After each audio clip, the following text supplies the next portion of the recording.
ನಮಸ್ತೆ.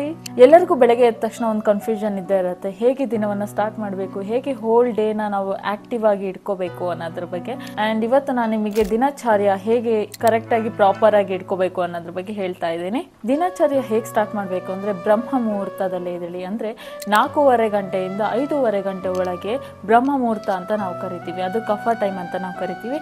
ಆವಾಗ ಎದ್ದು ಫ್ರೆಶ್ ಅಪ್ ಆಗಿ ದೇವರಿಗೆ ದೀಪ ಹಚ್ಚಿ ಆ್ಯಂಡ್ ನಿಮ್ಮ ಡೇನ ಎಕ್ಸಸೈಸ್, ಯೋಗ ಹಾಗೆ ವ್ಯಾಯಾಮ ಅಂತ ಆಕ್ಟಿವಿಟೀಸ್ ಇಂದ ನೀವು ನಿಮ್ಮ ಡೇನ ಸ್ಟಾರ್ಟ್ ಮಾಡಿ. ಪೌಷ್ಟಿಕವಾದ ಆಹಾರವನ್ನ ಬೆಳಗ್ಗೆ, ರಾತ್ರಿ, ಮಧ್ಯಾಹ್ನ ತೆಗೆದುಕೊಳ್ಳಿ. ಹಾಗೆ ರಾಮಾಯಣ, ಮಹಾಭಾರತ ಅಂತ ಬುಕ್ಸ್ ಗಳನ್ನ ಓದಿ ನಿಮ್ಮ ಜ್ಞಾನವನ್ನ ಇನ್ನೂ ಹೆಚ್ಚಿಸ್ಕೊಳ್ಳಿ. ಮಲಗೋಕೆ 2 ಅವರ್ ಮುಂಚೆನೆ ನೀವು ಊಟ ಮಾಡಿ ಅಂಡ್ ಮಲಗಬೇಕಾದ್ರೆ ಶ್ಲೋಕ ಮತ್ತೆ ದೇವರ ಜಪ ಮಾಡಿಕೊಂಡು ಮಲ್ಕೊಳ್ಳಿ. ಹೀಗೆ ನೀವು ಡೈಲಿ ಮಾಡೋದ್ರಿಂದ ನಿಮ್ಮ lifestyle healthy lifestyle ಆಗಿ ಟರ್ನ್ ಆಗುತ್ತೆ. ಸೊ ಇವಾಗಲೇ ನೀವು ಇದನ್ನ ಸ್ಟಾರ್ಟ್ ಮಾಡಿ, ಫಾಲೋ ಅಪ್ ಮಾಡಿ. Thank you.